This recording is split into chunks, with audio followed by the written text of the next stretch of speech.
Hey, Toks Aruoture here. Welcome to my journal entry. About a year ago, I started to read from my journal because I wanted to share how I navigate life, how I go through challenges, and how I extract lessons from just situations. I did that because I believe in the power of journaling and writing and pulling out whatever goodness is on your inside, pulling it out so that it can help you navigate life. So I've had a hiatus for the past 6 months or so. I haven't been recording my podcast and I haven't been doing my journal reading either because I was going through a lot. But one of the good things that I did experience was delivering my TED talk, the superpower of authentic storytelling, and it's available in the link in my bio and available on YouTube. And even if you just Google that, you will find it. I feel so honored and privileged to have delivered the talk, but even more so, the feedback has blown my mind. It's been very humbling just hearing people share their own stories with me and all that stuff. And so on that note, I decided, because I've had a lot of people asking as well, to do a free bite-sized workshop on how to write your rockstar story. It's going to be virtual via Zoom. And the information isn't out yet, but the best thing to do is send an email to PA, so that's Papa Alpha at toksaruoture.com, and we will put you on the waiting list, the guest list, and send you all the information when it's ready. So tell somebody to tell somebody if you want to have your rockstar story written. So I was in Lagos in the month of October/November, and I came back incredibly inspired. Every time I go to Lagos, I come back on fire. And that's exactly what happened this time. However, this time around, my lesson came from my transit in Frankfurt.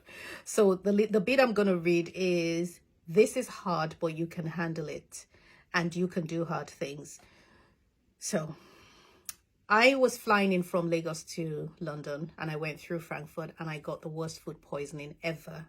If you've ever had food poisoning before, you know how excruciating it is. So I'm in severe pain. I'm feeling horrible all over. I've got nausea. I can barely stand, and I'm getting a fever. Everything was happening at exactly the same time. And I've prayed for healing before, and I've been healed. People have been healed. I've also prayed and nothing has happened. This time around, I mustered up all of the faith I gathered. I grabbed the faith in me and the faith of every other person that was around, and I prayed and nothing happened. But what was interesting is I could feel God's presence with me. So I didn't feel like God wasn't hearing me or he wasn't with me. I felt God's presence very strongly with me. Like, I'm with you, but you're going to go through this and you're going to handle it. And that was different. That wasn't what I was expecting. I didn't think I could handle it, guys. I was just in a state. The airline nearly did not make me fly. They said it was better for me not to go than for them to have to turn back halfway, because they will have to turn back if I could not make it to London. So when I was on the plane, at one time I bent my head and I sort of dozed off. And while I was kind of in between sleep and waking, I thought of all the times that I have called things difficult when all of a sudden they now looked like child's play. Like getting up at 4 a.m. on a cold winter's morning to go and write or to go and do some work when I know I should be up at that time. And I think this is so hard. Let me just sleep for another hour or 30 minutes or whatever. Or the times when I've not gone out for a run or gone to the gym because I felt it was too hard. Or when I'm being offered a meal, fried plantain and rice and stew, very oily stew with fried meat, and I don't want to turn it down because it's too tasty, knowing fully well that all that oil isn't good for me. And I think that's hard.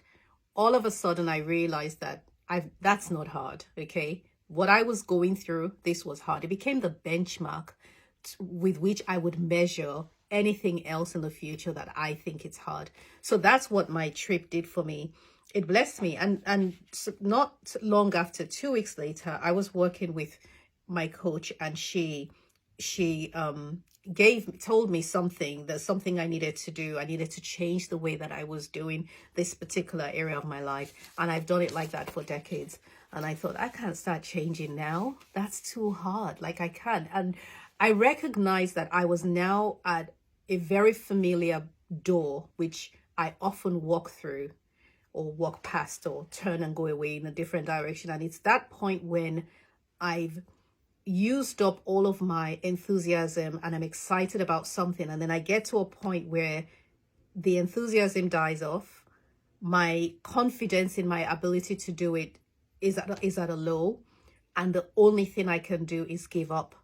And I've given up on so many things because I got to that place that I felt it was too hard to try and push through without enthusiasm, without confidence, without certainty that anything was going to come out of it. So while I was working with my coach, I recognized that I reached that point. And it was the thought of the food poisoning that helped me press through. Like, you know what? No, I can do this. I can do hard things. This is not hard. So I share this because I want you to allow circumstances that are difficult, that you think that this is too much for me to handle. I want you to start to use it as a benchmark for what is not difficult at all. Like, no, if I could do that, if I could handle that, I can do whatever comes up in my future. I hope that helped you. I hope it blessed you. I look forward to hearing your thoughts on this. How have you been? And Living Inside Our podcast is back on. So we have episode 86, 87 will be released. Excuse me. Episode 86 will be released. 87 will be released this week, sometime, I think on Thursday. But I want you to have a wonderful weekend and Merry Christmas. Talk to you soon.